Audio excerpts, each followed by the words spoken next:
be here. Yeah, go on. Well, yes, music and design. Carson explained that pretty well, so I can probably skip what I had planned for this slide anyways. But most designers do cite music as a big inspiration for their work. Sometimes it's just a feeling, which is totally valid. You can already see the music just in the notation. There's rhythm at work, there's similarity, contrast, continuation, even symmetry. These are all principles that we use in visual design as well. I'm going to talk about some of those things that these two pieces of design have in common. The diatonic scale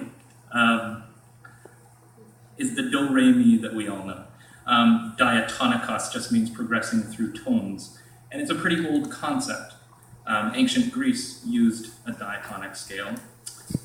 As we've progressed, though, with our tools, our precision has too, and that's applied our understanding of science and acoustics and frequencies, etc., to perfect the equal temperament of this scale. So we now have proportional relationships that seem natural or right to our ears. So a perfect fifth, which is a 2-to-3 ratio, 2 wavelengths to 3 wavelengths, is one of those intervals. These are just the proportional relationships between tones. An octave would be, please don't fall asleep, a 1-to-2 ratio. A third on the keyboard would be a 4-to-5. 2-to-3 would be a fifth, and so forth. Leonard Bernstein gave an amazing lecture series in 1973 at Harvard, trying to make the case that music has this universal language because there's an innate quality that we recognize. He talked about harmonics as an easy way of kind of illustrating that, talking about children taunting each other in the schoolyard. So the taunt of na na na na na na is actually one of those beautiful harmonic pieces that you strike one note and it has these sympathetic tones in a same progression of the na na na na na na. Something like that. It's more technical. But all of this helps us to understand proportions. The visual space that I've got up there is a ratio of 16:9, and those letter forms were a 3-to-2 ratio, or a perfect fifth, and would play a really funky jazz chord on the keyboard.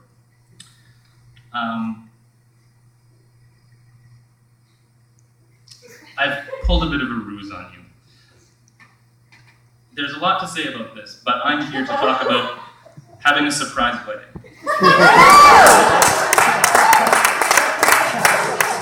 My partner and I got married this August, and though it wasn't a shock to anyone, it was a lovely surprise. So here's how we did it and why. We've been together for 9 years. There's us being goofy. The marriage conversation popped up inevitably many times. After 2005, it was a federally recognized right for us. But did we want to jump into that world and what it stood for?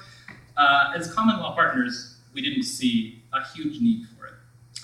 Then we had a surprise that Jomar was diagnosed and began treatment for acute leukemia. Our life was stripped down to bare essentials: brushing teeth, bathing, eating, breathing, walking, and of course treatment. This is the whiteboard in his room at the hospital, reminding us of everything that's going on. These last 2 years pushed us both very far, pushed us to think about important things. One thing, in fact, is vocabulary. That sure, we were committed people with a deep relationship, but more than just legal rights, the word husband has all kinds of information built in. So last year we decided to get married, and we threw around the idea of a less traditional big party. We thought about eloping or just heading to City Hall the next day. But it was important for us that we had our people there. We'd had some bad surprises in the last year, and such is life. So we decided to make it a surprise, under the guise of a party celebrating the end of Jomar's 2 years of long treatment.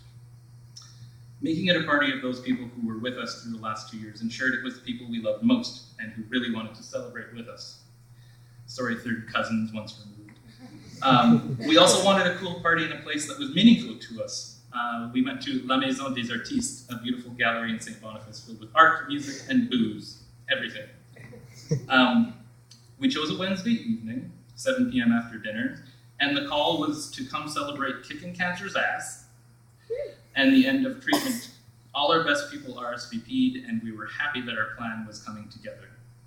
We had a marriage counselor on board and excited. We bought our rings, had our license, managed to make both of them cry with our little story beforehand, and we were ready to go. At the party, we made some speeches and gave thanks to a happy and already weepy crowd, and then we gave them the sucker punch. Another announcement, we've decided to get married, and then another, that we're doing it right now. We led everyone out to the garden and had our simple ceremony. These kinds of weddings are getting popular. I think because it's cheap. Definitely a little faster. There's an element of excitement that is truly palpable.